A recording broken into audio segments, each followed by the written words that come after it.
لیکن یہ بھی اس میں کوئی صورت نہیں ہے کہ ان کو چیف جسٹس نہ بنانے کے لیے بہت سارے کیکن کیے گئے. اوکے لیکن اس کا مطلب یہ نہیں ہے کہ وہ اپنے آپ کو مزید مشکوک کرتے جائیں. مزید مشکوک کرتے. ٹھیک ہے, اس پہ مزید رائے لے لیتے ہیں. جہانگیر جدون ہمارے ساتھ موجود ہے, ہمارے قانون میں سے بات کیجیے گا. جی السلام علیکم جدون صاحب. جی وعلیکم السلام, کیسے ہیں جی آپ؟ ٹھیک ہے بالکل ٹھیک ٹھاک. جدون صاحب یہ جو بحث ہو رہی ہے, منصور علی شاہ صاحب خط پہ خط لکھے جا رہے ہیں, حق بھی ہے جی ان کا, کوئی شک نہیں ہے. پہلے قاضی فائز عیسیٰ نے لکھے تھے, لیکن کچھ لوگوں کا خیال یہ ہے اور کچھ میری رائے بھی ٹریٹ کرتی کہ خام خواہ وہ اپنے آپ کو مشکوک کیوں کر رہے ہیں جب وہ کہتے ہیں کہ جناب آپ یہ 26ویں آئینی ترمیم جو ہے یہ درست نہیں ہے یا کوئی ایسی رائے دیتے ہیں, تو وہ تو آئندہ کسی بینچ میں بیٹھنے کے اہل نہیں رہیں گے جس بینچ نے اس مسئلے کو سننا ہوگا, اگر سنا بھی جائے گا تو. کیا لگتا ہے آپ کو؟ دیکھیں, جس طرح آپ نے کہا ہے خط لکھنے کی روایت تو سب سے پہلے قاضی فائزہ نے شروع کی. اس سے پہلے جو ہے وہ کوئی اس طرح کا پریسیڈنٹ موجود نہیں تھا. تو خط لکھنے کا مقصد یہ ہوتا ہے کہ آپ کے جو ریلیشن ہے ادر ججز کے ساتھ, جو آپ سمجھتے ہیں کہ بینچ میکنگ میں یا پاور میکنگ میں یا ایڈمنسٹریٹولی جج ڈیسائیڈ کر رہے ہیں, ان کے ساتھ کوئی ایز سچ کارڈل نہیں ہے. ادروائز تو آپ کو دیکھیں وہ 11:30 بجے روزانہ ٹی روم میں ملتے ہیں, چائے پیتے ہیں, اور چیمبر بھی بالکل ساتھ ساتھ ہوتے ہیں, کوئی نہیں ہے, تو وہ بات چیت بھی کر سکتے ہیں. تو خط لکھنے کا ایک مقصد تو یہ ہوتا ہے کہ پبلک کو پتہ چلے کہ آپ ایک ایسی اوپینین دے رہے ہیں. تو دوسرا یہ جو ہے اس میں اپیرنٹلی اور ایسا ہی لگ رہا ہے کہ ریلیشن جب آپ کے ٹھیک نہیں ہوتے تو پھر اپنا جو آپ کا ڈسینٹ ہے یا جو آپ کا ویوز ہے وہ آپ خط کے ذریعے جو ہے وہ ان تک بھی پہنچاتے ہیں اور لوگوں تک بھی پہنچاتے ہیں. ہو سکتا ہے ان کی جو خط میں باتیں ہیں وہ ٹھیک ہوں, لیکن اس کا طریقہ اب یہ جو طے ہو گیا نا, اس کو خط لکھتے ہیں وہ آگے مانتے نہیں ہیں. تو پھر اس طرح سے میرے خیال میں حالات کچھ بہتری کی طرف جانے سے جو ہے وہ دوسری طرف چلے جاتے ہیں. نہیں, پھر جب ایک بندہ خط لکھتا ہے میں یہ کر رہا ہوں کہ جسٹس قاضی فائز عیسیٰ جو تھے وہ تو گریف پارٹی تھے, چلو جلے ہوئے تھے, ان کے خلاف ریفرنس آیا ہوا تھا, انہیں دقت تھی, اس کے ڈیفینس کرنے کے لیے وہ اپنا کیس پیش کر رہے تھے. یہ تو خامخواہ ایک پارٹی کے لیڈر بنتے نہ دکھائی دیتے ہیں, جو میرا خیال میں کورٹ پہ کبھی نہیں ہوا پہلے. اصل میں نہیں, دیکھیں آپ نے ابھی کہا ہے نا, آپ کے میں الفاظ دہرا دیتا ہوں, آپ نے کہا ہے کہ ان کو ہٹانے کے لیے بڑے پتہ نہیں کیا لفظ آپ نے استعمال کیے, بڑے جتن کیے گئے ہیں. ہاں اس لحاظ سے پھر یہ بھی آپ نے آپ کو جی اگریو سمجھے ہیں کہ چیف جسٹس کا جو سینیرٹی کا پرنسپل تھا یا جو میں نہیں بننا تھا, تو میری وجہ سے انہوں نے پھر 26 ترمیم لائی. اور یہ تو بالکل مطلب ہے, یہ اس میں تو کسی حد تک صداقت ہے کہ ان کو ہٹانے کے لیے سارے کام کیے گئے. شک نہیں ہے. ہاں جی, تو اس وجہ سے میرے خیال میں یہ بھی سمجھتے ہیں کہ لیکن دیکھیں نا, اب یہ فرض یہ خط لکھ رہے ہیں اور خط لکھ کے کہہ رہے ہیں کہ 26ویں آئینی ترمیم غلط ہوئی ہے, تو کل 26ویں آئینی ترمیم کے بارے میں اگر فل بینچ بنانے کی بات ہوگی تو اس میں یہ شامل تو نہیں ہو سکتے, یہ اپنی رائے دے چکے ہیں. نہیں, ڈیفینیٹلی ان کو ایسے جوڈیشل میٹر پہ تو اپنی رائے نہیں دینی چاہیے کہ یہ غلط ہے یا صحیح ہے. یہ تو پھر اگر آپ سمجھتے ہیں کہ جی کورٹ نے ڈٹرمن کرنا ہے تو وہ اگر فل کورٹ بیٹھتا ہے تو اس میں دیکھیں نا, اگر فل کورٹ بیٹھتا ہے تو اس میں تو 50% جج سے زیادہ 60% بینیفیشری ہیں. جو کانسٹیٹیوشنل بینچ بنا ہوا ہے وہ بھی بینیفیشری ہیں, چیف جسٹس خود بھی بینیفیشری ہیں. اگر یہ 26ویں ترمیم ختم ہوتی ہے تو پھر یہ بھی بینیفیشری ہیں. تو اس کے لیے کوئی ان کو موڈس اپرینڈی بنانی پڑے گی. باقی ایک جو بات ان کی ہے خط میں, وہ کسی حد تک میں ایگری کرتا ہوں کہ دیکھیں نا, اگر آپ جج کی اپوائنٹمنٹ کے لیے ایک کرائٹیریا بناتے ہیں تو بینچوں میں آپ نے یہ بھی لکھا ہوا ابھی جو نیا پرفارما ہے, آپ اپنی اسپیشلٹی بتائیں. تو جو کانسٹیٹیوشنل بینچ ہے وہ بہت بڑا ڈیسیژن لیتا ہے پاکستان کے اندر, ایک آئین کی انٹرپریٹیشن کرتا ہے, تو اس کے لیے بھی کوئی ضرور پیمانہ ہونا چاہیے کہ ایک جج نے کبھی آئین کی انٹرپریٹیشن کی نہیں ہے ساری زندگی, 60 62 سال تک 63 سال تک 64 سال تک. تو اور آخری مطلب 6 مہینے میں اس کو آ کے آپ آئینی بینچ کا سربراہ بنا دیں یا آئینی بینچ کا ممبر بنا دیں, تو اس سے تو پھر کچھ اور ہی نیت ظاہر ہوتی ہے کہ آپ نے کس لیے اس کو بنایا تھا.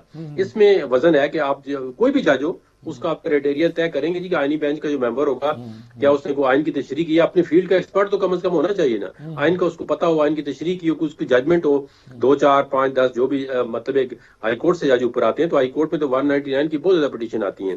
پھر سپریم کورٹ کے اندر جتنے جج ہیں, یہ ان کا کسی کا 2 سال ہو گئے, کسی کے 4 سال ہو گئے ہیں, انہوں نے یہاں پہ بھی کوئی آئین کی تشریح کی ہو. اب ایک ایسا جج جس کو بالکل آئین کا, اب میں تو نہیں کہہ سکتا ہوں ABC, لیکن چلیں تھوڑا بہت اگر اس نے کوئی تشریح کی ہو تو یہ بہتر ہے کہ کوئی ایسا کرائٹیریا سیٹ کریں کہ آئینی بینچ کے اندر کون جو ہے وہ جج ہونے چاہیے. اس سے ایک آپ کی بہتری آئے گی, آپ اچھی انٹرپریٹیشن ملے گی آپ کو. نہیں, اگر یہ بات درست ہے تو کچھ لوگ کہتے ہیں اس لیے بینچ بنانے کی, لوگ مخالفت کر رہے تھے, وہ کہتے تھے کہ اس کے لیے ہائی کورٹ کا, سپریم کورٹ کا بینچ نہیں بننا چاہیے, بلکہ سپریم کورٹ کا ایک الگ سے, یعنی یہ بینچ بنایا نا, بینچ کی بجائے الگ سے ایک کیا بنایا جائے جو انڈیپینڈنٹلی کام کرے گویا.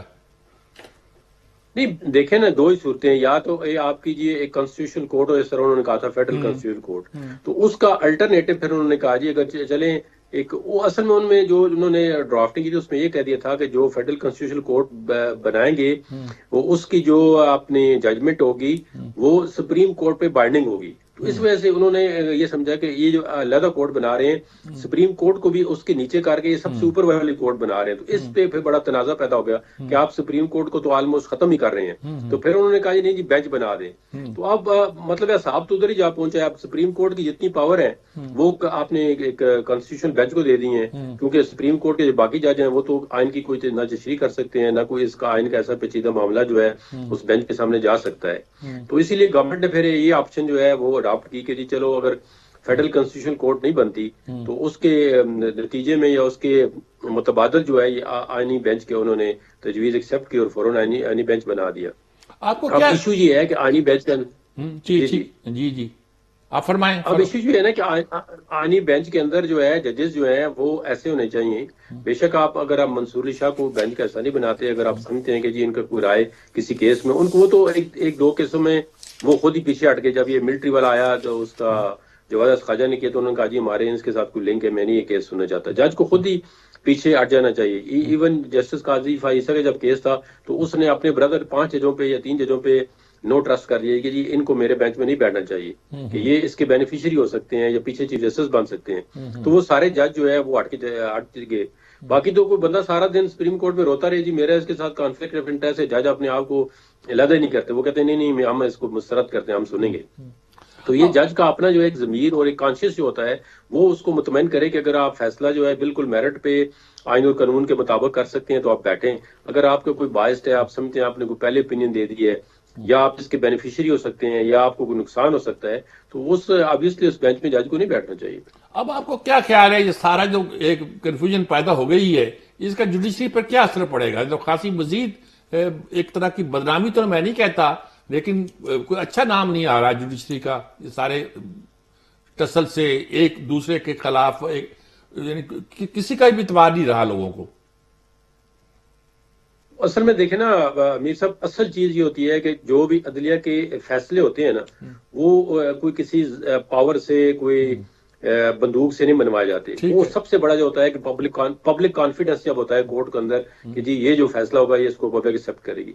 اب دیکھیں آپ پبلک بھی ڈیوائیڈ ہے, سپریم کورٹ بھی ڈیوائیڈ ہے, آپ کی ہائی کورٹ ساری ڈیوائیڈ ہیں, آپ کی جو لائرز کمیونٹی ہے وہ ڈیوائیڈ ہے, آپ کا جو میڈیا ہے وہ ڈیوائیڈ ہے. تو پولرائزیشن اتنی ہو گئی ہے کہ ہر بندہ میرٹ پہ بات کرنے کی بجائے اپنی سائڈ کی بات کرتا ہے. ٹھیک بات. اس طرح بے شمار ججز ہیں وہ بھی ایک سائڈ کی بات کرتے ہیں, کہتے ہیں جی, لیکن جب میرٹ پہ بات کرتے ہیں تو میرٹ تو کسی حق میں چلا جاتا ہے نا. آپ مثال کے طور پہ ایک کیس میں میرٹ پہ بات کریں گے تو کسی پارٹی کے تو حق میں ہوگا نا. تو پھر لوگ سمجھتے ہیں کہ یہ جج اس پارٹی کے ساتھ ملا ہوا ہے اس لیے اس نے اس کے حق میں فیصلہ دیا. یہ پرسپشن بن گئی ہے نا, اس پرسپشن نے ہمیں تباہ کر دی ہے کہ اگر آپ کا کوئی فیصلہ پی ٹی آئی کے حق میں جاتا ہے تو وہ کہتے ہیں جی یہ پی ٹی آئی کا جج ہے, اگر آپ کا فیصلہ کوئی گورنمنٹ کے حق میں جاتا ہے تو کہتے ہیں جی یہ پی ایم ایل این کے ساتھ اس کی ایفیلیشن ہے. تو یہ جو پرسپشن بن گئی ہماری جوڈیشری کے اندر, یہ بڑی جو ہے یہ بڑی خطرناک ہے, اور اس کا کوئی لایا عمل یا حل جو ہے نا وہ فیوچر میں یا نہیں نکلتا نظر آتا کہ اس کو کس طرح ختم کیا جائے کہ تمام لوگ, تمام پارٹیوں کا اعتماد ہو جائے کہ ہماری عدالتیں جو ہے وہ فیصلہ کرتی ہیں, وہ میرٹ پہ کرتی ہیں. ٹھیک, بہت شکریہ. جب تک دیکھیں نا آپ بات کریں. میں نے کہا جب تک جوڈیشری میں دیکھیں نا آپ انٹرفیئرنس ختم نہیں کریں گے, چاہے جس طرح کی بھی ہو, چاہے وہ گورنمنٹ کی ہو, چاہے وہ اپوزیشن کی ہو, چاہے وہ کسی پرسنل انفلوئنس کی ہو, اس وقت تک پھر آپ کو ایک آزاد عدلیہ نہیں ملتی. اور 26ویں ترمیم نے میرے اپنی ذاتی رائے میں اس جوڈیشری کو مزید ڈیوائیڈ کر دیا ہے اور اس کی انڈیپینڈنس کو کافی حد تک ڈیمیج کر دیا ہے.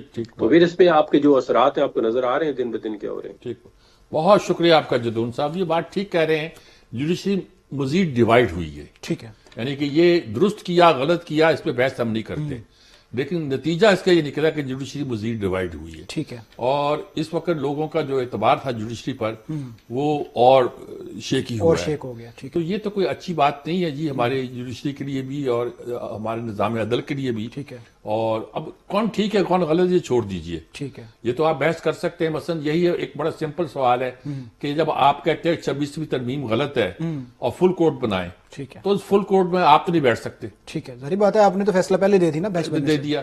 تو اس لیے یہ الگ بات ہے. لیکن یہ بات درست ہے کہ جو ترمیم ہوئی ہے اس کے رزلٹ کے طور پر جوڈیشری میں جو فرق آیا ہے, آپس میں تفریق آئی ہے, ڈیوائیڈ ہوئی ہے, وکیل ڈیوائیڈ ہوئے ہیں, لوگ ڈیوائیڈ ہوئے ہیں, یہ کوئی ایک پازیٹیو سائن نہیں ہے قوم کے لیے. تو میرے صاحب پہلے جب کوئی سیاسی فیصلے آتے تھے وہ نون لیگ کی طرف سے ہیں, پی ٹی آئی کی طرف سے ہیں, تو فوراً سے متنازع کر دیا جاتا تھا کہ اس جج نے اس کے حق میں فیصلہ دیا, اس جج نے اس کے حق میں فیصلہ دیا. تو اب جب یہ معاملہ چل رہے ہیں, پہلے ہی پولرائزیشن ہے, خط لکھے جا رہے ہیں, کچھ سیاسی کیس آتا ہے, پھر اس طرح کا معاملہ ہوگا تو ہمارا جوڈیشل سسٹم کہاں جا کے پڑے گا؟ یہ تو کوئی نظر نہیں آتا. مثلا وہ تو اگر غیر جانداری سے فیصلہ بھی دیں گے تو وہ کہیں گے دلایا گیا ہے, متنازع ہو جائے گا. تو اتنے متنازع فیصلوں کے رزلٹ کے طور پر پھر بڑی مشکل ہو جائے گی. ابھی تو جوڈیشل کمیشن کے جو معاملات ہیں اس کے اندر اس طرح کے خط آ رہے ہیں, جب سیاسی کیسز لگیں گے تو تب تو معاملہ زیادہ خراب ہوگا, زیادہ خراب ہوگا, عوام کے لیے زیادہ کنفیوژن ہوگی. یعنی کنفیوژن ہوگی. یہ کچھ اس کا حل ڈھونڈنا پڑے گا پارلیمنٹ کو. ٹھیک ہے. اور جو بھی ڈھونڈے گی فی الحال وہ تو اس سسٹم کو اور اسٹرینگتھن کرے گا. ٹھیک ہے. اور اس تفریق کو اور زیادہ بڑھائے گا. ٹھیک ہے. یہ سمجھیے کہ جب پریزیڈنٹ کرائسس تھا اس کے سب سے بڑا نقصان جو ہے جوڈیشری کو پہنچا ہے. ٹھیک ہے. پہلے تو 8-5 کی فرق کے ساتھ جو ججمنٹ آئی اور اس پر جو واہ واہ واہ شروع ہوئی, اس شور نے بہت خرابی پیدا کی. ٹھیک ہے. ججمنٹ آئی تھی, آرام سے کہتے جی ججمنٹ آ گئی, ٹھیک ہے. وہ یہ آنا اب نومبر میں ہم سب کو الٹا دیں گے, حکومت بدل دیں گے, دوبارہ ججز ہوں گے. یہ جو پروپیگنڈا ہوا ہے, اور ظاہر ہے کہ آج کل پروپیگنڈا چھپا رہتا نہیں ہے, اور پروپیگنڈا کرنے والے یہ دیکھتے نہیں ہیں کہ موبائل پہ بات کر رہے ہیں, کس پہ بات کر رہے ہیں, اور آج کل موبائل کی کوئی بات پوشیدہ نہیں رہتی. وہ یہ لوگ کرتے رہے, سب نے غیر ذمہ داری کا ثبوت ہے, یا ادھر ہوں یا ادھر ہوں, سب نے کی ہے. رزلٹ یہ ہے کہ جوڈیشری ہماری جو ہے نا بہت انڈر پریشر ہے. میں اور کچھ نہیں کمنٹ کرتا, بہت انڈر پریشر ہے. کچھ سوچنا چاہیے کہ ہمارے جوڈیشری کا بڑا نام تھا جی, ہمارے 4-5 اب نام گنوایا کرتا ہوں ایک زمانے کے سپریم کورٹ کے, جو ایوب خان کے زمانے میں تھا. ٹھیک ہے. اور 5 جج تھے, 5 ججوں کا نام آتے تھے جب انہوں نے فیصلے دیے, جماعت اسلامی پر پابندی اٹھائی, اور دوسرا فیصلہ انہوں نے کیا کہ جو منسٹر ہے اور اگر وہ الیکٹڈ رکن نہیں ہے پارلیمنٹ کا تو پارلیمنٹ میں نہیں بیٹھ سکتا. یہ 2 بہت بڑے فیصلے تھے, اور ان فیصلوں کے ساتھ جب 5 آدمی کی تصویر چھپتی تھی تو لوگوں کو زبانی یاد ہوتا تھا کون کون جج ہے. ٹھیک ہے. مجھے آج بھی نام یاد ہے. اگر آپ دیکھیں ان ججوں کو, دیکھیں کارنیلس, کیکاؤس, ٹھیک ہے, ایسے رحمان, فضل اکبر, حمود الرحمان. یعنی حمود الرحمان آخری جج تھا اس کا. ٹھیک ہے.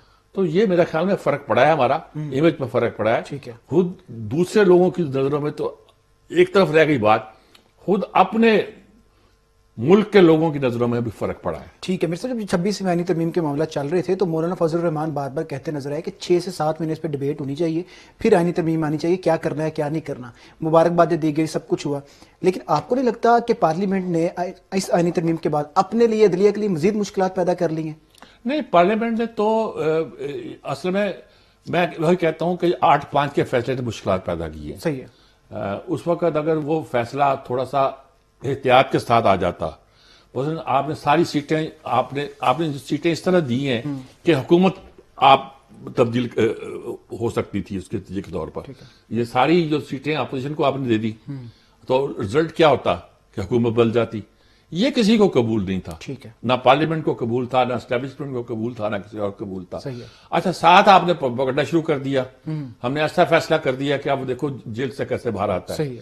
ساتھ یہ کہنا شروع کر دیا کہ نومبر میں سب کی چھٹی کرا دیں گے. ٹھیک ہے. تو یہ سارا جو پروسیس ہوا ہے اس میں عدلیہ کے کچھ لوگوں نے یا عدلیہ سے متعلق ٹھیک ہے عدلیہ سے نہیں, عدلیہ سے متعلق کچھ لوگوں نے جو تھے وہ غیر یعنی ذمہ داری کا ثبوت دیا ہے, جس کا اثرات آج تک ہم ٹھیک ہے بالکل جی. متنازع چیزیں ہو رہی ہیں سپریم کورٹ کی جانب سے, اور اس کا جو اثرات ہے وہ نہ صرف سپریم کورٹ کے اندر بلکہ سیاست میں بھی اور عام عوام تک بھی اس کے جو نقصانات ہیں وہ آئیں گے. لہٰذا اس مسئلے کا کوئی نہ کوئی حل نکلنا چاہیے, کوئی نہ کوئی بہتری آنی چاہیے. بریک کا وقت ہوا ہے, بریک کے بعد واپس آئیں گے, بات کریں گے جو 9 مئی کے کیسز ہیں ان کے اندر 25 کے قریب جو افراد ہیں ان کو سزائیں دی جا چکی ہیں. اب جو یہ سزائیں دی گئی ہیں اس کا پاکستان تحریک انصاف کے اوپر کیا امپیکٹ ہو سکتا ہے, بریک کے بعد آئیں گے, بات کریں گے. Will be right back after the short break. جی بریک کے بعد ایک بار پھر سے آپ کو خوش آمدید کہتے ہیں. بات کریں گے 9 مئی کے واقعات کے حوالے سے. جو 9 مئی کے واقعات ہوئے تھے اس حوالے سے فوجی عدالتوں نے جو 25 کے قریب جو ملزمان تھے ان کو سزائیں سنا دی ہیں, اور ساتھ ہی جو ISP آ رہا ہے ان کی جانب سے کہا گیا کہ مکمل انصاف اس وقت ہوگا کہ جب جو منصوبہ ساز ہیں اور جو ماسٹر مائنڈ ہیں ان پہ جو ہاتھ ہے وہ ڈالا جائے گا, ان کو سزائیں دی جائیں گی. اس کے ساتھ جو خواجہ آصف ہیں ان کا جو بیان ہے وہ ملا جلا ہے. ان کا بھی یہی کہنا ہے کہ یہ سزائیں تو دی گئی ہیں لیکن اصل انصاف تب ہوگا اور یہ معاملات تب رکیں گے جب منصوبہ ساز ہیں اور جو ماسٹر مائنڈ ہے ان کے اوپر ہاتھ ڈالا جائے گا. تو اب جو یہ ماسٹر مائنڈ کی بات کی جا رہی ہے, کیا یہ اشارہ بانی PTI کی طرف سے ہے جو خواجہ آصف نے بات کی, اس پر بات کریں گے. اور ساتھ ہی ساتھ جو عطا تارڑ ہیں ان کی جانب سے یہ کہا گیا ہے کہ جب 9 مئی کے ملزمان کو کیفر کردار تک پہنچائیں گے تو اس کے بعد جشن کیا جائے گا. تو بات تو چل رہی تھی سول نافرمانی کی, بات تو چل رہی تھی مذاکرات کی, اور اس درمیان جو یہ فیصلہ آیا ہے یہ پاکستان تحریک انصاف کو کتنا ڈیمیج کر سکتا ہے اور اسے پاکستان تحریک انصاف کا جو مستقبل ہے وہ کیا ہو سکتا ہے, اس پر بات کریں گے. اس سے پہلے جو عمر ایوب ہیں پاکستان تحریک انصاف سے, وہ کیا کہتے ہیں, عطا تارڑ کیا کہتے ہیں, وہ سنتے ہیں, اس کے بعد پھر بات کرتے ہیں. جی میر صاحب ہمیشہ کہتے تھے کہ جب تک سزائیں نہیں ہوں گی معاملہ سیٹ نہیں ہوں گے, جو انصاف ہے اس میں بڑی دیر کی جا رہی ہے, سزاؤں میں دیر کی جا رہی ہے. آج یہ فیصلہ ہے, اس کو کیسے دیکھتے ہیں آپ؟ دیکھیں فیصلہ یہ وہ کہتے ہیں نا جی کہ جب تک ماسٹر مائنڈز کو سزا نہیں ملے گی, تو آپ ہی پوچھ رہے تھے ماسٹر مائنڈ سے مراد بانی PTI ہے یا دوسرے لوگ ہیں. میں اسے تیسرے درجے کا فیصلہ سمجھتا ہوں. ٹھیک ہے, یعنی آپ ہی انہوں نے ان لوگوں کو سزائیں دے دی ہیں جن کی شکلیں تصویریں جو ہیں وہ آپ کو CCTV میں آگے وہ کسی کیمرے میں نظر آئی ہیں, کچھ آیا کچھ کیا, کچھ اور ثبوت بھی آپ کے پاس ہوئے. اور لازمی نہیں کہ وہ تحریک کے لوگ ہوں, آپ نام بھی نہیں جانتے ہوں گے کون ہے کون نہیں, جن کو سزائیں دے دی گئی ہیں. ہو سکتا ہے ان کا تعلق بھی ہو, یہ نہیں کہہ سکتے عام کارکن ہو, تعلق ہو, کارکن ہو. اور اب نمبر 2 پہ درجے پہ وہ لوگ بھی ابھی موجود ہیں, ہو سکتا ہے ان کو دوستوں میں بانٹا جائے جو قیادت تھی تحریک انصاف کی. مثلا لاہور میں یاسمین راشد ہیں, اعجاز چودھری ہیں, شاہ محمود قریشی ہیں, اور محمود رشید ہیں. یہ بڑے لوگ ہیں, اور دوسرے شہروں میں بہت سے لوگوں کو سب پر مقدمے قائم کر دیے ہوئے ہیں, سب لوگ موجود ہیں. ان میں کسی ایک بیچ کو سزا دی جاتی ہے, ان کو بھی 2 حصوں میں ڈیوائڈ کیا جاتا ہے.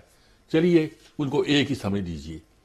پھر مرحلہ آتا ہے کہ اب یہ کہا جاتا ہے کہ ہم فیصلہ پھر ہوگا سزا دینے کے بعد کارروائی کریں گے ہم. ٹھیک ہے, یعنی کہنے کا مطلب یہ ہے کہ یہ کہا جا رہا ہے کہ ہم اس طرف بڑھ رہے ہیں جس طرف آپ یعنی کہ ابھی آپ سوچ بھی نہیں سکتے.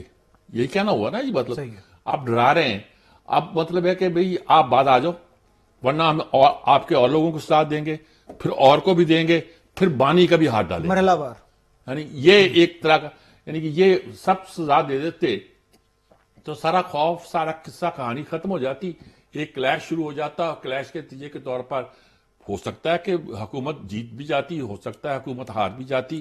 لیکن یہ ہے کہ وہ ایک تلوار بھی لٹکائی ہوئی ہے اور معاملہ بھی جو ہے نا پینٹنگ میں ڈالا ہوا ہے.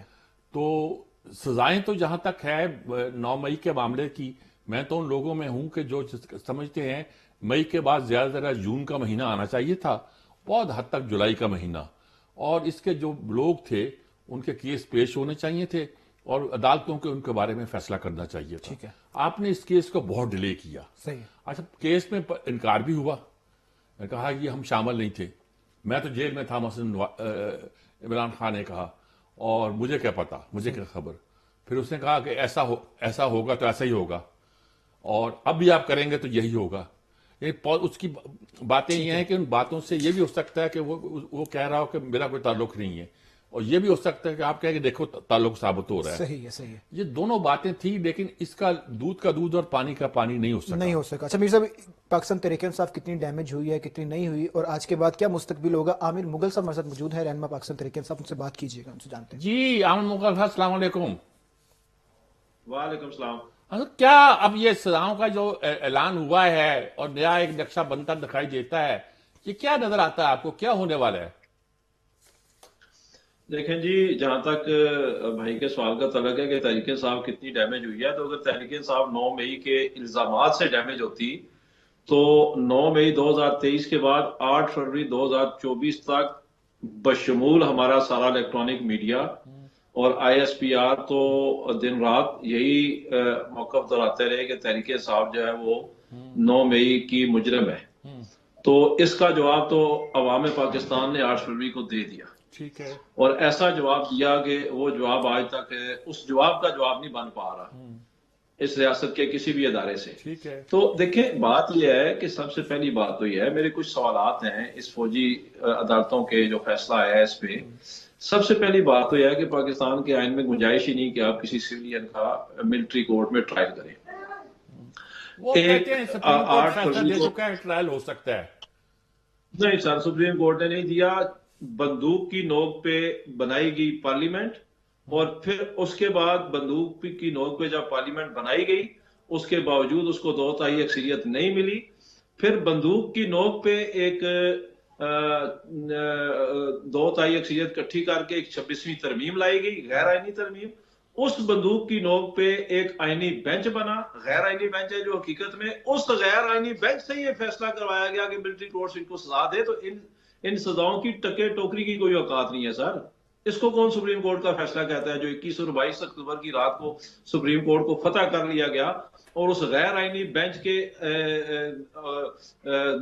آرڈر کے ذریعے سزا دی گئی. چلیے وہ تو الگ بحث ہے. وہ ماضی میں کچھ کیسوں کے حوالے بھی دیے جاتے ہیں کہ سپریم کورٹ نے ڈیسیجن کیا تھا کہ سویلین ٹرائل فوج ہو سکتا ہے، اور دنیا میں ہوتا بھی ہے کہ جب کوئی ایسا نہیں ہے. سنیں دفاع کے معاملے میں اس کی وضاحت دیتا ہوں. دیکھیں، سانحہ اے پی ایس ہوا پشاور میں، 130 ہمارے قوم کے بچے اس میں شہید ہوئے. اس کے لیے بھی پوری پارلیمنٹ بیٹھی بشمول تحریک انصاف کے، اور 1 ٹائم کی اجازت دی گئی کہ ملٹری کورٹس میں ان کا ٹرائل کیا جائے کیونکہ انہوں نے قوم کے مستقبل پہ حملہ کیا ہے، قوم کے بچوں کو شہید کیا ہے. یہاں پہ کب کون سی آئینی ترمیم ہوئی ہے جی کہ 9 مئی کے جو مقدمات ہیں یہ سنے جائیں فوجی عدالتوں میں؟ تو ایسا نہیں ہوا. یہ اچھا، اس کا ایک اور پہلو بھی دیکھیں میر صاحب، میں آپ کا دوسرے پہلو کی طرف توجہ دلاؤں گا. آپ ایک وقت میں یا مدعی بن سکتے ہیں یا منصف بن سکتے ہیں. ٹھیک ہے. یہ کس طرح ممکن ہے کہ ہمارا فارمیشن کمانڈرز جو ہے وہ ایک میٹنگ کرتے ہیں، اور فارمیشن کمانڈر میں آپ کو پتا ہے کہ پاکستان آرمی کے تمام جرنیل شامل ہیں، 196 جرنیل، جس میں 2 4 سٹار جرنیل، ہمارا چیف آف آرمی سٹاف اور chairman joint chief of staff, ہمارے 30 کے قریب لیفٹیننٹ جنرل جس میں سارے کور کمانڈر شامل ہیں، اور ہمارے 160 کے قریب میجر جنرل 2 سٹار جنرل. وہ 196 جنرل جب مل کے فارمیشن کمانڈر کی میٹنگ ہوتی ہے اور وہ ایک اعلامیہ جاری کرتے ہیں کہ تحریک انصاف 9 مئی کی مجرم ہے اور عمران خان اس کے مجرم ہے.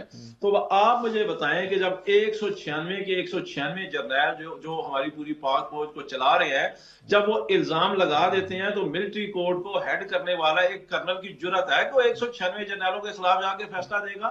تو آپ ایک وقت میں ایک پوزیشن سنبھالیں نا. چلیں آپ مدعی بن گئے تحریک انصاف کے خلاف کہ جی تحریک انصاف مجرم ہے 9 مئی کی، تو اب اس کو فیئر ٹرائل تو دینا. آپ لے گئے سپریم کورٹ کا کیا توقع کرتے ہیں؟ اب آپ پارٹی کے لیے کیا توقع کرتے ہیں کہ فیصلے کے بعد کیا کریں گے آپ؟ دیکھیں، تحریک انصاف کی پاپولیرٹی کو اس فیصلے سے کوئی نقصان نہیں پہنچا، بلکہ میں یہ سمجھتا ہوں کہ تحریک انصاف کی پاپولیرٹی اس فیصلے کے بعد مزید بڑھے گی.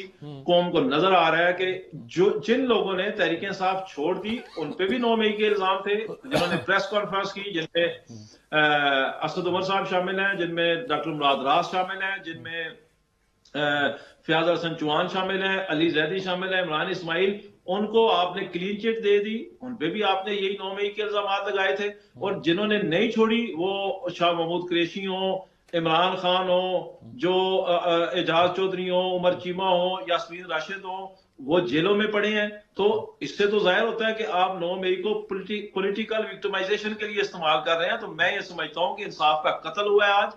تحریک انصاف پہلے دن سے ڈے فرسٹ سے مطالبہ کر رہی ہے کہ آپ اس کے لیے بنائیں ایک جوڈیشل کمیشن جو سپریم کورٹ کے سینئر ترین ججز پر مشتمل ہو، یا پوری آپ فل کورٹ بنا دیں اور لے کے آئیں اس پہ. اور دیکھیں عمران خان کی حد تک کیا الزام ہے.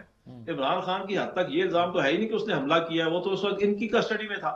اس کی حد تک یہ الزام ہے کہ عمران خان اس کے ماسٹر مائنڈ ہے، یا عمران خان نے اس کی پلاننگ کی ہے. تو بھائی پلاننگ یا ماسٹر مائنڈ ہونا کسی جگہ ثابت کرنا ہے نا آپ نے. آج تک تو آپ نے جو کورٹ میں ثبوت دیا وہ یہ دیا ہے کہ کوئی پولیس والا جو ہے وہ ٹیبل کے نیچے گھس کے سن رہا تھا. وہ پولیس والا تھا یا کوئی چوہا تھا ٹیبل کے نیچے گھسا ہوا تھا اور کسی کو نظر بھی نہیں آیا. تو کوئی ان کے پاس کوئی ثبوت نہیں ہے، کوئی ٹھوس شواہد نہیں ہے. بندوق کی نوک پہ جو جن لڑکوں کو آج سزا ہوئی ہے اعترافی بیان کی بنیاد پہ سزا دی گئی ہے، اور ان کو الٹا لٹکا کے آپ لے جائیں کسی بھی بندے کو اور الٹا لٹکائیں، آپ اس سے 71 کا سانحہ بھی منوا لیں وہ بھی مان لے گا، اور اس سے پہلے جو یہودیوں کا ہولوکاسٹ ہوا ہے وہ بھی وہ سارا مان لے گا، اور اس سے پہلے جو جنگ عظیم اول اور دوم ہوئی ہیں وہ بھی مان لے گا. یہ کون سا فیئر ٹرائل ہوتا ہے؟ آپ ایک بنائیں آزاد جوڈیشل کمیشن بنائیں جو ان واقعات کی انکوائری کرے. ہم مذمت کرتے ہیں جناح ہاؤس پہ حملے کی، ہم مذمت کرتے ہیں اس قسم کے واقعات کی. اگر کوئی تحریک انصاف کا کارکن انفرادی حیثیت میں اس میں گیا ہے ہم اس کی بھی مذمت کرتے ہیں، لیکن یہ تو ممکن نہیں ہے کہ آپ ایک واقعے کی آڑ میں پوری تحریک انصاف کو مورد الزام ٹھہرا دیں، پوری تحریک انصاف کو دہشت گرد قرار دے دیں. آپ اس کا فری اینڈ فیئر ٹرائل کریں، آپ ثابت کریں عمران خان اس میں بطور پارٹی چیئرمین یا تحریک انصاف بطور پارٹی اس میں شامل ہے، پھر تو ہم اس کو تسلیم کر لیں گے. لیکن اگر آپ یہ بات ثابت نہ کر سکیں اور فری اینڈ فیئر ٹرائل بھی نہ دیں تو کم از کم اس قسم کے کورٹ سے سویلین کو سزا دے کے نہ کوئی دنیا میں اس کا اچھا امیج گیا ہے اور نہ ہی عوام پہ اس کا کوئی اچھا اثر پڑے گا. الٹا تحریک انصاف کی ہمدردیاں جو عوام کی نظر میں زیادہ بڑھے گی. ٹھیک بات ہے، بہت شکریہ آپ کا جناب. آپ نے بہت تفصیل کے ساتھ ہماری اس بات کی وضاحت کی. بات تو وہ اصولی طور پر کہتے ہیں کہ ہماری پارٹی کو کوئی نقصان نہیں پہنچے گا، پاپولیرٹی پہ فرق نہیں آئے گا، اور یہ کہ کیا کر لیں گے خلاف اس کے. لیکن اس بات کا کوئی جواب نہیں ہے کہ ایز اے پارٹی ان کے بندوں کو تو نقصان پہنچے گا نا جی. ٹھیک ہے، اگر پارٹی بندوں سے نہیں بنتی اور ایک امیج ہے، نام ہے اس کا کیا کہتے ہیں عمران خان کا پاکستان تحریک انصاف، تجریدی چیز کا نام ہے تو اور بات ہے. ٹھیک ہے، تو اس لحاظ سے تو ان کی بات درست بھی ہے، لیکن پارٹی کو جو ارکان کو مشکلات پیدا ہو گئی ہیں اور اب اس کے ہوتا ہوا کیا دکھائی دیتا ہے. ٹھیک ہے. اچھا میر صاحب، جس طرح پاکستان تحریک انصاف کہہ رہی تھی کہ اگر نہ ہمارے مطالبات مانیں گے ہم سول نافرمانی کی طرف جائیں گے، تو ڈرا رہے تھے ایک طرف سے. جیسے ابھی بھی آپ نے بھی اشارہ کیا کہ تلوار لٹکا رہے، اور ابھی پہلے جو تیسرے درجے کے لوگ ہیں ان کو سزا دی گئی، تو یہ بھی ایک بات دکھائی گئی ہے کہ سزائیں ان کو ہو سکتی ہیں. تو مذاکرات کی طرف پاکستان تحریک انصاف جائے گی یا مذاکرات کو جو عمل ہے اب رکے گا؟ کیا کہتے ہیں آپ؟ اب دیکھیں، ایک طرف وہ مذاکرات کی طرف جانا بھی چاہتے ہیں، دوسری طرف یہ ہے کہ آپ ان کو مجبور کرتے ہیں، وہ سول نافرمانی اس وقت نہیں کرنا چاہتے. لیکن اگر آپ مذاکرات بھی کے راستے بھی بند کرتے ہیں اور سول نافرمانی بھی کہتے ہیں کہ وہ نہ کرے، تو مخمس میں تو پڑ جائیں گے وہ. ٹھیک ہے، ان کے لیے کوئی راستہ ڈھونڈنا تو لازمی ہو جائے گا. ٹھیک ہے، ٹھیک ہے، کہ وہ کیا راستہ ڈھونڈے. یعنی کہ اگر وہ اعلان کرتے ہیں اس وقت سول نافرمانی کا، اور اس کا مطلب کیا لیتے ہیں کہ ترسیلات زر باہر سے نہ آئیں یا کہ بجلی کے بل ادا نہ کیے جائیں، تو جہاں تک پاکستان کا ایک گراؤنڈ ریئلٹی ہے یہ دونوں کام آسان نظر نہیں آتے.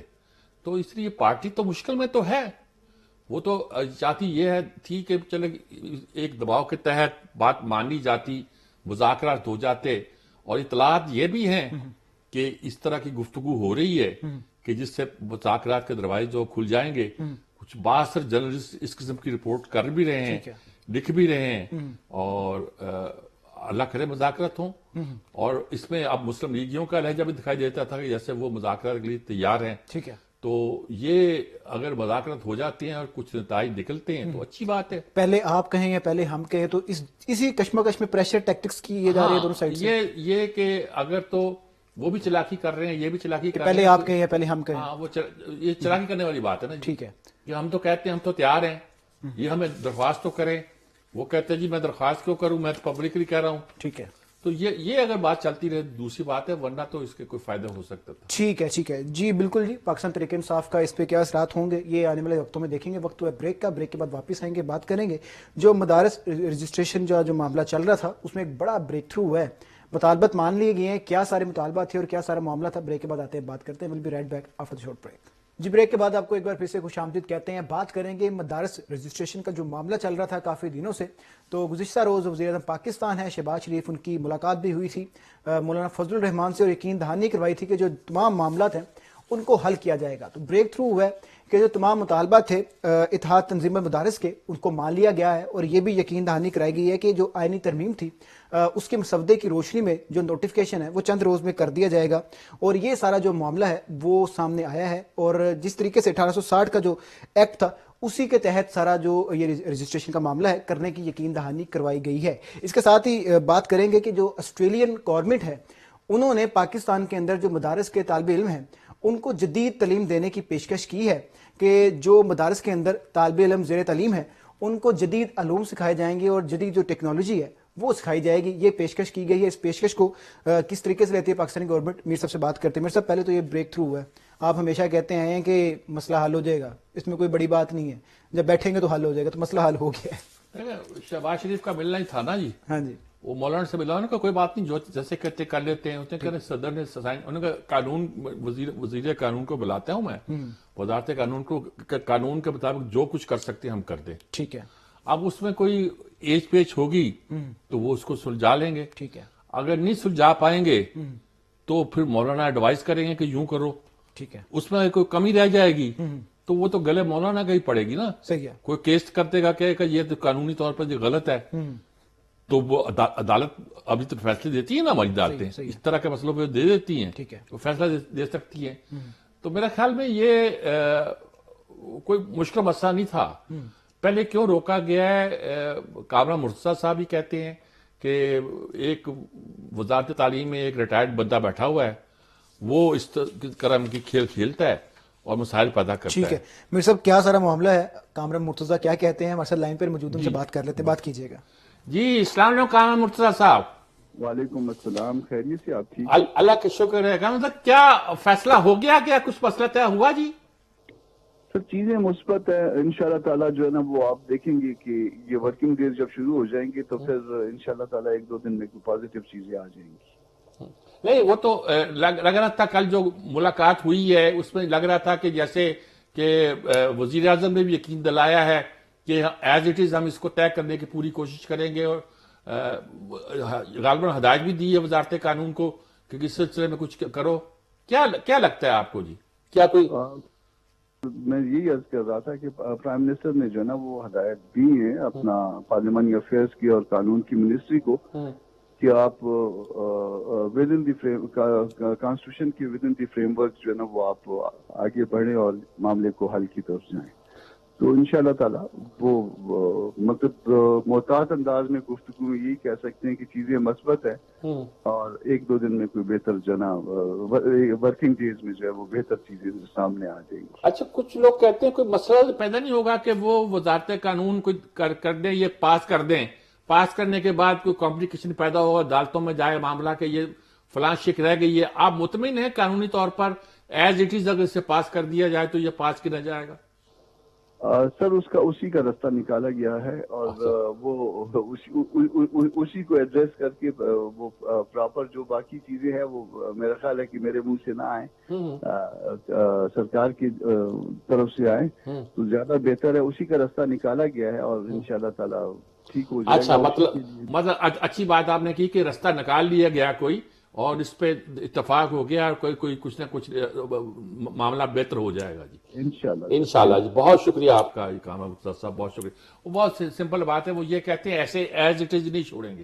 ٹھیک ہے.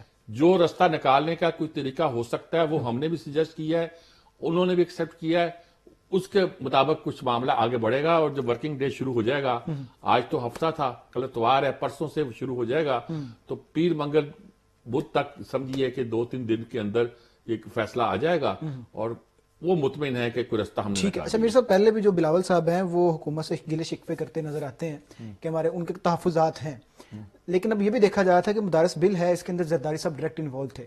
تو اب جو وزیر اعظم کی ملاقات کے بعد یہ معاملہ حل ہوا ہے, تو آپ کو لگتا ہے پاکستان پیپلز پارٹی کی جانب سے پھر کوئی اعتراض آ سکتا ہے حکومت کے لیے؟ اصل میں زرداری صاحب کی جو اعتراض تھا وہ پیپلز پارٹی کے کوئی رہنما کا اعتراض نہیں تھا. ٹھیک ہے. وہ ایک صدر پاکستان کا اعتراض تھا جو ان کی منسٹری نے ان کو دیا ہوگا, ان کے آفس نے دیا ہوگا. ٹھیک ہے. وہ اسی حساب سے سیٹل کر لیں گے, اسے پارٹی کا ایشو نہیں بنائیں گے. ٹھیک ہے. اور یہی طریقہ ہے کہ جب اسے پارٹی کا ایشو نہیں بنایا جائے گا تو پیپلز پارٹی کا تو نے ابھی تک کوئی ایسا بیان نہیں دیا کہ جیسے ان کے اعتراضات ہیں. ٹھیک ہے. اور یعنی کہ ابھی تک جو بھی آیا ہے ایوان صدر سے آیا ہے, تو وہ ان کے کئی ٹوپی ہیں ان کی, انہوں نے ایوان صدر کی ٹوپی پہن لی ہے. ٹھیک ہے. اچھا میر صاحب, پہلے دیکھا جاتا تھا کہ جو مدارس کے طلبہ ہیں ان کو وہ تعلیم نہیں مل پاتی تھی جو تکنیکی لحاظ سے آج کے دور کے مطابق ہو. تو اب جو آسٹریلین گورنمنٹ نے ایک آفر کی ہے, اس کو آپ کس طریقے سے دیکھتے ہیں کہ جس طرح ہمارے پرائیویٹ سکولز ہیں یا ہمارے جو تعلیمی نظام ہے اس کے دائرے میں آ جائیں گے, تکنیکی تعلیم ہے وہ حاصل کر سکیں گے, اس کو آپ کیسے دیکھتے ہیں اس آفر کو؟ دیکھیے وہ اب پوری آفر آئے سامنے تو پتہ چلتا ہے کیا ہوگا کیا نہیں ہوگا. ابھی تو یہ تھا کہ کچھ حکومت نے کمپیوٹر دیے تھے, ٹیچر دیے تھے, اور انہی مدرسوں کو دیے تھے جنہوں نے رجسٹر کرایا تھا. شاید جامعہ ارشیدیہ کے جو محتمم ہے وہ تقریباً ایسی بات کہہ رہے تھے. اب دیکھیں کہ وہ اگر آفر کرتے ہیں تو کتنی آفر کرتے ہیں, ٹھیک ہے, کن مدرسوں کے لیے کرتے ہیں, کیا ان کے لیے رجسٹریشن کی ضرورت پڑے گی. ٹھیک ہے, یعنی کہ وہ کہیں گے ہم رجسٹریشن نہیں کراتے, وہ کہتے نہیں کراؤ, لیکن اگر آپ نے یہ امداد لینی ہے تو اس کے لیے یہ کرنا پڑے گا. ٹھیک ہے, یہ کچھ نہیں ابھی کہا جا سکتا ابھی کیا صورت ہے. یعنی کہ رجسٹریشن کرانے کا مطلب جس طرح مولانا چاہتے ہیں فضل الرحمان, اس میں یہ شامل نہیں ہے کہ ہم کو امداد بھی دی جائے. ٹھیک ہے, تو چنانچہ امداد کا تو یہاں ایشو ہے ہی نہیں. اب وہ کس شرط پر امداد دینا چاہتے ہیں یا کرنا چاہتے ہیں وہ مطلب کچھ 17,000 کے جو قریب مدارس ہیں ان کی فگر سامنے آ رہی ہے کہ ان کو آفر کی گئی ہے. وہ آفر کی گئی ہے, سمجھئے کہ وہ مدارس وہ طلباء جو کہ وزارت تعلیم میں رجسٹرڈ ہیں, ٹھیک ہے, جو مولانا فضل الرحمان صاحب کے فارمولے کے تحت نہیں اس سے ہٹ کر رجسٹرڈ ہے, ٹھیک ہے, ان کو آفر کی گئی ہے. ٹھیک ہے, تو دیکھیے وہ امداد اچھی ہے, یہ بھی رجسٹر کروانے. میر صاحب پہلے ہمارے جو ریگولر تعلیمی نظام ہے اس کے اندر اتنی پارٹیشنز ہیں. ابھی جس طرف آپ نے اشارہ کیا کہ جو محکمہ تعلیم کے اندر رجسٹرڈ ان کو آفر کی گئی ہے, جو اب صنعت و تجارت میں ہوں گے ان کو نہیں کی جائے گی, تو کتنے تعلیمی نظام ہمارے ملک کے اندر دوسری جو ہے وہ صنعت و تجارت میں ہم کہتے رہے اس کے کہ اصل میں وہ سوسائٹی ایکٹ کے تحت رجسٹر ہے. ٹھیک ہے, اور سوسائٹی ایکٹ کے تحت جو رجسٹر ہوتا ہے وہ صنعت و تجارت میں آ جاتا ہے. ٹھیک ہے, تو ہم خام پراپرٹا کر رہے ہیں, لیکن مطلب اس کو کہتے ہیں کہ ہم انڈیپینڈنٹ رہنے دو, ٹھیک ہے, ہمیں کوئی نہ دو. تو وہ جو انڈیپینڈنٹ ہے ان کو کچھ سہولتیں نہیں دے رہے, ٹھیک ہے, کہ جو آپ نے لیکن جو انڈیپینڈنٹ نہیں ہے ان پہ کچھ سختی بھی نہیں کر رہے, ٹھیک ہے, ان پہ پابندیاں بھی نہیں لگا رہے کہ بھائی آپ یوں کرو گے یوں کرو گے, آپ کام کرو, آپ کو یہ مدد مل رہی ہے, کمپیوٹر مل رہا ہے, ٹیچر مل رہا ہے, آپ لینا چاہتے ہو یہ لے لو, ٹھیک ہے, اور ہم ان کو دیں گے جو ہمارے اس فارم میں رجسٹرڈ ہوں گے. صحیح ہے. تو یہ بنگلہ دیش میں اس طرح کا مدرسہ عالیہ اور وغیرہ کا نظام بڑا انگریز کے زمانے سے شروع تھا, اس طرح کا شاید نظام کوئی پاکستان میں بننے جا رہا ہے, یہی لگتا ہے ہمیں, اس کی شکل یہی دکھائی دیتی ہے. ٹھیک ہے, ٹھیک ہے. تو مطلب آنے والے دنوں میں ہم یہ سوچ سکتے ہیں کہ جو مدارس کی ہماری تعلیم بہتر ہو سکتی ہے.